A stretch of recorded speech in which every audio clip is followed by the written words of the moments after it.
नमस्कार दोस्तों, स्वागत है आप लोगों का हमारे आचार्य यागेंद्र मिश्रा चैनल में। नवरात्रि में कन्याओं को ऐसा खाना खिलाने से माता रानी होती हैं क्रोधित। दोस्तों, चाहे कुछ भी हो जाए, चाहे जान चली जाए, कन्याओं को खाने में ये चीज़ कभी मत खिलाना। माँ दुर्गा होती हैं क्रोधित, घर हो जाता है बर्बाद, घर में आ जाती है गरीबी। साथ ही साथ इस उम्र की कन्याओं को न खिलाएं भोजन। दोस्तों, नवरात्रि में कन्या पूजन का विशेष महत्व माना जाता है। बिना इसके नवरात्रि का पूजन या व्रत कभी पूरा नहीं माना जाता। नवरात्रि में माँ दुर्गा की विधि विधान से पूर्वक पूजन करनी चाहिए। 7वें और 8वें एवं 9वें नवरात्रि के दिन कन्याओं का पूजन कर उन्हें भोग लगाया जाता है, उन्हें भोजन कराया जाता है। धर्म ग्रंथों के अनुसार 3 साल से लेकर 9 साल तक की कन्याओं को माता का स्वरूप माना जाता है। नवरात्रि में आप 1 से लेकर 9 कन्याओं तक का पूजन कर सकते हैं। साथ ही साथ एक बालक, बुजुर्ग, महिला होना चाहिए, क्योंकि बालक के रूप में बजरंग बली को माना जाता है, तभी व्रत कन्या पूजन सफल होता है। दोस्तों, ऐसे में आइए जानते हैं कन्या पूजन के दौरान कन्याओं को ऐसा क्या नहीं खिलाना चाहिए जिसके कारण माँ दुर्गा क्रोधित ना हो। तो चलिए आइए जानते हैं। दोस्तों, कन्याओं को यानी कि जब पहले कन्या को भोजन खिलाएंगे नवरात्रि के समय में, तो पहले तो उनके अंदर आप माता रानी का स्वरूप देखेंगे, क्योंकि माता रानी इन्हीं के रूप में इस पृथ्वी लोक पर पधारती हैं। दोस्तों, कन्या पूजन के लिए सबसे पहले कन्याओं के पैर धुलाना चाहिए, फिर उनके पैरों पर लाल रंग के रंग रंगना चाहिए, जैसे कि महावर से रंग दें। फिर उन्हें एक साफ आसन पर बैठाना चाहिए। इसके बाद उनके हाथों में मौली धागा बांधें और माथे पर रोली का टीका लगाएं। दुर्गा माँ को उबले हुए चने, हलवा, पूड़ी, खीर, पुलावा, फल का भोग लगाया जाता है। ये माता को बहुत ही पसंद है। साथ ही माता को खीर भी पसंद है। तो यही प्रसाद कन्याओं को भी भोजन में आप यानी कि एक थाली में विधि पूर्वक प्रसन्न मुद्रा में आप एक थाली में लगा दे, क्योंकि माता रानी को ये चीजें बहुत पसंद है प्रसाद के रूप में। तो माता रानी को जो आप प्रसाद निकालते हैं वही प्रसाद आप कन्याओं को खिलाएंगे। ऐसे में आप कन्याओं को दही जलेबी भी खिला सकते हैं, लेकिन घर की बनी दही जलेबी आप खिला सकते हैं। बाहर मार्केट की दही जलेबी मत मंगाइएगा। घर से बनी अगर दही जलेबी है तो प्रेम पूर्वक आप कन्याओं को खिला सकते हैं। कन्याओं को भोजन कराने के बाद उन्हें दक्षिणा भी दी जाती है।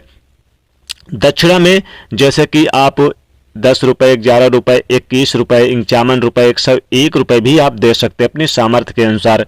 इसी के साथ कन्याओं को लाल चुनरी और बिंदिया चूड़ी भी चढ़ाई जाती है। इसी तरह विधि विधान से कन्याओं का पूजन करने के बाद उनका आशीर्वाद प्राप्त करना चाहिए। दोस्तों, जो माता रानी को चढ़ाते हैं वही कन्याओं को भी चढ़ाएं, वही कन्याओं को भोजन कराएं। इससे बहुत शुभ माना जाता है। कन्याओं को खीर, पूड़ी, हलवा वगैरह सब कुछ खिलाएं। कई जगह कन्याओं को भोजन कराने वाले लोग आशीर्वाद स्वरूप उनकी थपकी लेते हैं। इस बात का भी ध्यान रहे कि कन्याओं के साथ एक लंगूर भी होना चाहिए। माना जाता है कि लंगूर यानी कि छोटे बालक के बिना पूजा अधूरी मानी जाती है। लेकिन इसी के साथ क्या आप जानते हैं कि कन्याओं को ऐसा खाना कभी नहीं खिलाना चाहिए? कौन सा खाना नहीं खिलाना चाहिए? ये बहुत ही यानी कि माता रानी को पसंद बिल्कुल नहीं है। माता रानी नाराज हो जाती हैं और पूरा घर हो जाता है बर्बाद। ऐसा अनर्थ कभी मत करना आप। दोस्तों, अक्सर कई लोग जाने अनजाने में बाहर से रेस्टोरेंट से मंगाकर कन्याओं को भोजन खिलाते हैं। दोस्तों, जो बाहर से भोजन आप मंगाते हैं, रेस्टोरेंट होटल से मंगाते हैं, उसमें लहसुन प्याज से बनी चीज़ें होती हैं, इसलिए लहसुन प्याज का इस्तेमाल कभी ना करें। आप कन्याओं को वही भोजन खिलाएं जो बिल्कुल सात्विक हो, जिसमें लहसुन प्याज इस्तेमाल ना हो। और दोस्तों, आप जो कि पूरी तरह से यानी कि ये पाप माना जाता है जो बाहर का खाना खिलाते हैं, ऐसा खाना लहसुन प्याज का होता है, ऐसा पाप आप कभी मत करना। माता रानी नाराज होती हैं और सारी जिंदगी भर कष्ट मिलते हैं आपको। साथ ही साथ कन्याओं को प्लास्टिक से बने बर्तन में भोजन नहीं कराना चाहिए, क्योंकि प्लास्टिक के बने बर्तन अच्छे नहीं माने जाते। हमेशा उन्हें स्टील के बर्तन में, आप पीतल के बर्तन में आप उन्हें, या फिर पत्ते जो होते हैं पत्तों के बने बर्तन में भी भोजन खिलाना चाहिए। ये बहुत ही शुभ माना जाता है। कन्या जब भोजन कर चुके तो आप उन्हें जब घर को जाने के लिए प्रस्थान करें तो उनके चरण स्पर्श अवश्य करें और उन्हें कुछ दक्षिणा स्वरूप में दें। एक चीज और बता दें दोस्तों, कन्याएं हमेशा 3 वर्ष यानी 2 वर्ष से लेकर 9 वर्ष 10 वर्ष तक की चल सकती हैं, लेकिन आप कभी भी 14, 15, 16 वर्ष की कन्या को भोजन यानी कि बुलाकर ना कराएं। जब आप कन्या पूजन कर रहे हो तब की बात करते हैं। आप 20 साल की कन्याओं को भी कन्या मत समझना, उन्हें भोजन मत कराना। लोग अक्सर 14, 15, 16 साल की लड़कियों को भी भोजन खिला देते हैं। ऐसा ना करें। जब भी आप व्रत रखते हैं और आपने संकल्प लिया है कि कन्याओं को भोजन कराना है तो आप 2 वर्ष से लेकर 10 वर्ष के अंदर या 9 वर्ष के अंदर की कन्याओं को भोजन खिलाइए, क्योंकि इनमें माता रानी का स्वरूप माना जाता है। तो दोस्तों, लहसुन प्याज की बनी चीजें तो कोई भी तामसिक चीज कन्याओं को भोजन में ना खिलाएं। बाहर की चीज तो बिल्कुल ना। आप घर में बनाकर खीर, पूड़ी, हलवा, कचौड़ी सब कुछ बना लें, आप घर में बनाकर खिला दें। दोस्तों, यानी कि जब घर से वापस जाएं तो आप उनसे थपकी भी लें, आशीर्वाद स्वरूप लें, उनके चरण छुएं। ऐसा अगर खुश होकर जाती हैं कन्या आपके घर से प्रस्थान करेंगे तो बहुत ही शुभ होता है।